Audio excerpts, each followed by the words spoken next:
उन्होंने देखा कि सती ने सीता का भेष बनाया और सीता मेरी माँ है, जो माँ बनी मेरी, अब वो मेरी पत्नी कैसे रह सकती है। उसी समय बाइकाट निष्कासित कर दिया। इसको कहते हैं संबंधों में पवित्रता। शंकर जी की कथा कहती है कि संबंध में शुचिता पवित्रता होनी चाहिए।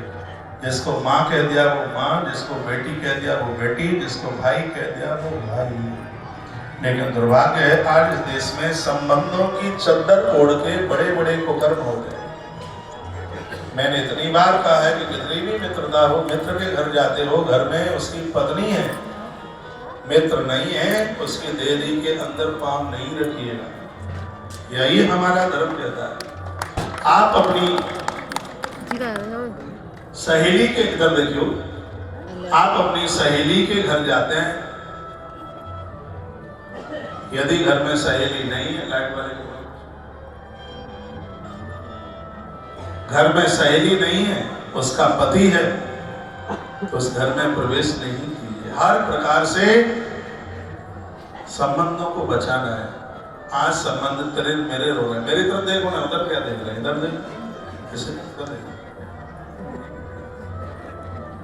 तो भगवान शंकर ने प्रतिज्ञा करना,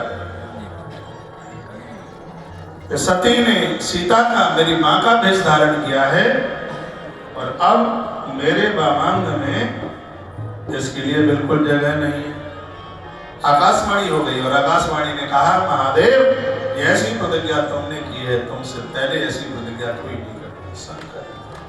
शंकर का भक्त बन जाना ये महादेव की बहुत बड़ी कृपा है। सती को तो कुछ नहीं था। कभी लोग रुष्ट होते हैं तो एक दूसरे को गालियां देते हैं। शंकर भगवान शिव ने नहीं कहा कि तुमने इतनी गलती कर डाली, और कोई होता तो लड़ने मारने पीटने को तैयार हो जाता। भगवान ने मौन रख दिया।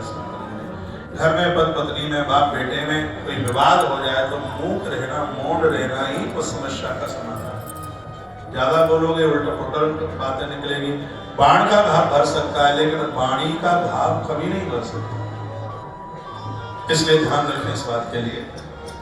भगवान महादेव 87,000 वर्ष की समाधि में बैठे। इधर मैया रोने लगी।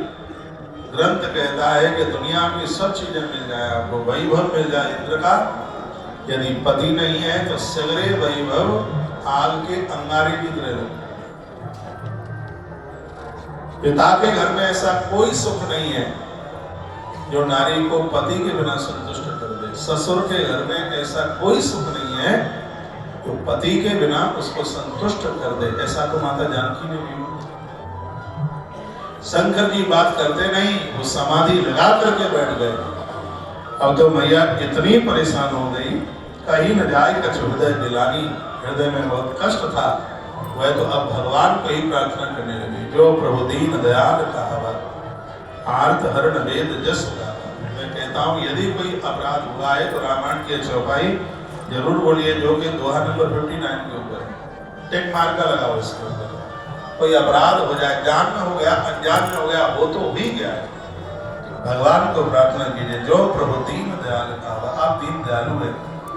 आरती हरण वेद जस गावत। वेद कहते हैं आप लोगों के दुखों का हरण करने वाले। भगवान पीड़ा का हरण कर रहे।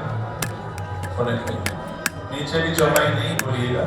नीचे की चौपाई तो यह है, हमसे गलती हो गई, अब आपसे प्रार्थना का आप हमारे प्राण ले लो, तो ये मत कहिएगा।